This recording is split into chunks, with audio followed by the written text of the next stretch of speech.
là vào tim ta, dấu nắng mưa gần xa. Đất bắt vang danh nhà vẫn luôn chờ ta.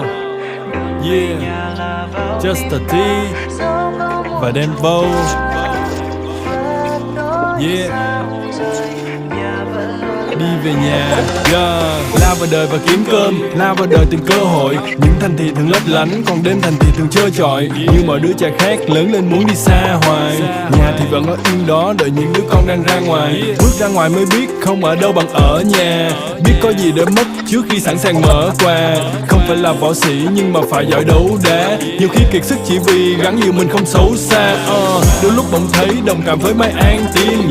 Bước chân ra là sóng gió, chỉ có nhà mái an yên. Ngoài kia phức tạp như rễ má và dây mơ. Về nhà để có lúc cho phép mình được ngây thơ. Mang theo bao nao nước.